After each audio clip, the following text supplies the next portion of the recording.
사랑하는 형제자매 여러분, 안녕하십니까? 기도는 하느님과 하는 대화입니다. 그래서 어떤 면에 있어서 모든 창조물은 하느님과 대화를 합니다. 인간 존재에게 있어서 기도는 말로 표현이 됩니다. 청원이 되고 노래가 되고 시가 됩니다. 하느님의 말씀은 살이 되었습니다. 모든 사람의 살은 말로써 기도를 통해서 하느님께 들어올려집니다. 말은 우리들이 만들어낸 것이고 또한 우리 어머니들께서 만드신 것입니다. 그래서 어떻게 보면 우리들에게 꼴을 갖추어주고 있습니다. 기도의 말은 위험을 당하지 않고 어두운 골짜기를 지나가도록 만듭니다. 그래서 푸른 초원으로 우리를 인도하고 물이 많은 곳으로 인도하면서 원수들의 눈앞에서 잔치상을 차려줍니다. 이것은 시편 작가가 이 시편을 노래하도록 우리들에게 가르치는 바대로입니다. 말은 감정으로부터 탄생합니다. 하지만 뒤로 돌아가는 여정이 있는데, 즉 말 자체가 우리들의 감정의 꼴을 만들어주는 것입니다. 성경이 사람을 가르치는 바에 의하면 모든 것들이 말을 통해서 드러나기를 바라는 것입니다. 인간의 어떤 것도 배제되지 않고 무시당하지 않도록 가르치고 있습니다. 특별히 고통이 그렇습니다. 고통은 덮여 있거나 우리 안에 폐쇄되어 있으면 위험합니다. 고통이 우리 안에 폐쇄되어 있을 때 그것이 표출되지 못하고 표현되지 못한다면 영혼의 독이 될 수 있습니다.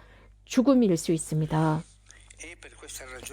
그렇기 때문에 성경이 우리들에게 가르치는 바에 의하면 소리내어 기도하라고 가르칩니다. 가끔은 강경한 표현을 사용하도록 가르칩니다. 성경의 저자들은 사람에 대해서 착각을 일으키지 않도록 합니다. 즉 그들은 인간의 마음 안에는 좋지 않은 감정들이 있다는 것을 압니다. 증오심도 있다는 것을 그들은 가르치고 있습니다. 우리 중에 그 어떤 누구도 성인으로 태어난 것은 아닙니다. 이러한 나쁜 감정들이 우리들의 마음의 문을 두드리고 있을 때 우리는 하느님의 말씀으로 된 기도를 하면서 이것을 없앨 줄 아는 능력을 지녀야 합니다.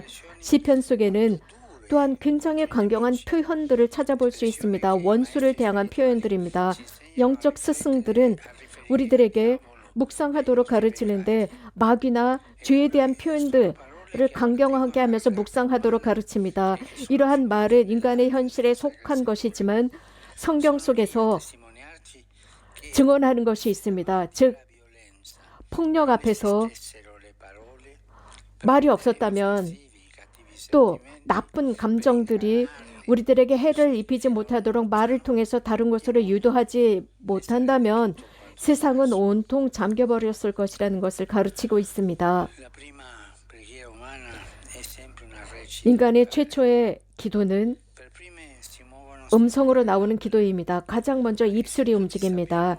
우리 모두가 알고 있는 것은 기도한다라는 의미는 말만 반복하는 것이 아니라는 사실입니다. 무엇보다도 음성으로 드리는 기도는 가장 안전한 것으로서 늘 훈련할 수 있는 것입니다. 감정은 하지만 그렇지 않습니다. 물론 고상하지만 오락가락하기 때문에 불안정합니다. 다시 돌아왔다가는 우리들을 내버려 두곤 합니다. 그것뿐만이 아닙니다. 기도 덕분에 그것을 계산할 수가 없습니다. 가끔씩은 우리들에게 충만한 위로를 주는 듯 하지만 가장 어두운 순간에 우리들을 덮치는 것 같습니다. 마음으로 드리는 기도는 신비롭고 때로는 숨겨져 있습니다. 입술로 드리는 기도는 속삭이는 그 기도 혹은 함께 합송하는 기도는 늘 개방되어 있고 또 손작업을 하는 것처럼 늘 필요합니다. 가톨릭 교리서는 이 부분에 관해서 이렇게 가르치고 있습니다. 음성으로 드리는 기도는 그리스도인 삶에서 꼭 필수적인 구성 요소다라고 했습니다. 제자들은 예수님의 침묵의 기도에 매료되어서 기도를 가르쳐달라고 음성 기도를 가르쳐 달라고 예수님께 청합니다. 주의 기도였습니다. 기도를 가르쳐 주십시오라고 제자들이 예수님께 청하고 예수님께서는 음성 기도를 가르치셨습니다. 주의 기도였습니다. 이게 모든 기도였습니다. 바로 음성 기도였습니다. 우리 모두는 성당 안에서 기도하시는 노인들, 그분들은 나이가 들어서 이제 귀를 잡수셔서 잘 들리지 않고 그래서 미사 소리가 잘 들리지 않아서 유년 시절에 배웠던 그 기도를 속삭이듯 기도하시는 그분들의 그 기도 앞에서 우리는 겸손해야 합니다. 그분들의 이 속삭이는 듯한 기도가 침묵을 방해하지 않습니다. 그분들은 평생을 이 기도를 실천했습니다. 항상 기도를 실천하신 분들이었습니다. 이렇게 겸손하게 기도하는 그분들의 기도는 자주 본당들을 위한 대단한 전구자들의 기도가 됩니다. 그래서 이분들의 기도는 해가 지날수록 거대한 상수리 나무가 되어서 많은 나뭇가지들이 만들어져서 많은 사람들에게 그늘을 마련해주고 있습니다. 하느님만이 아십니다. 이렇게 기도하는 그분들의 마음이 자신들이 드리는 기도와 일치하는 순간은 하느님만이 아십니다. 분명히 이런 분들도 공허한 시간을 보내셨고 많은 밤을 지새셔야 했었을 것입니다. 그러나 이렇게 음성으로 드리는 기도는 늘 성실합니다. 닷과 같습니다. 정박하기 위해서 그 자리에 고정되어 있기 위해서 묶여있는 닷과 같습니다. 천천히 가는 것과 같습니다. 우리는 이름 없는 순례자, 동방 순례자, 러시아의 순례자라는 책에서 우리는 배울 수 있는 게 있습니다. 그 순례자는 끊임없이 한 가지 청을 했습니다. 하느님의 아들이신 예수 그리스도님, 오 주님, 저희 죄인에게 자비를 베푸소서라는 이 기도만을 반복했습니다. 하느님의 아들이신 예수 그리스도님, 주님, 죄인이신 저희에게 자비를 베푸소서.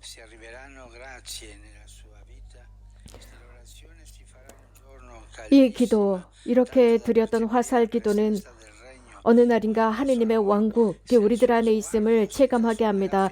그리고 그의 시선은 어린아이의 시선처럼 바뀝니다. 자신이 드렸던 이 단순한 화살기도, 그리스도인의 화살기도가 자신의 숨이 되었습니다. 러시아의 순례자, 이름 없는 순례자라는 이 책은 정말 멋진 책입니다. 모든 사람들이 읽을 수 있는 책이고 여러분들에게도 권하는 책입니다. 이 책을 읽다 보면 음성으로 드리는 기도가 어떤 기도인지 깨닫게 됩니다. 그렇기 때문에 소리내어 드리는 기도를 함부로 무시하지 말아야 합니다. 가끔씩 사람들은 어린아이들의 기도야, 무식한 사람들의 기도야 라고 생각합니다. 나는 어떤 정신적인 기도, 관상 기도를 드리고 있지 라고 합니다. 내면의 기도를 드리고 있지, 하나님께서 오실 수 있도록 내면의 기도를 드려 라고 합니다. 하지만 여러분들 교만에 빠지지 않도록 조심하십시오. 음성기도, 소리내어 드리는 기도를 함부로 무시하지 마십시오. 단순한 이들이 드리는 이 기도, 하늘에 계신 우리 아버지라고 예수님께서 가르치신 그 음성기도입니다. 우리가 표현하는 이 음성기도는 우리들의 손을 잡아줍니다. 그래서 어느 한순간 맛을 내게 합니다. 그래서 우리들의 마음을 깨워주고 우리들의 마음이 불안할 때 우리가 잊었던 그 기억을, 그 감정을 되살아나도록 만들어줍니다. 우리들의 손을 잡고 하느님을 경험하도록 이끌어갑니다. 이 말들이 말입니다. 특별히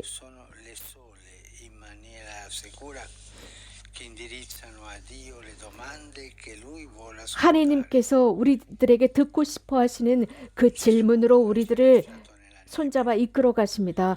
예수님께서는 우리들을 모호성에 버려두지 않으셨습니다. 분명히 이렇게 말씀하셨습니다. 너희들은 기도할 때 이렇게 기도하여라 라고 하셨습니다.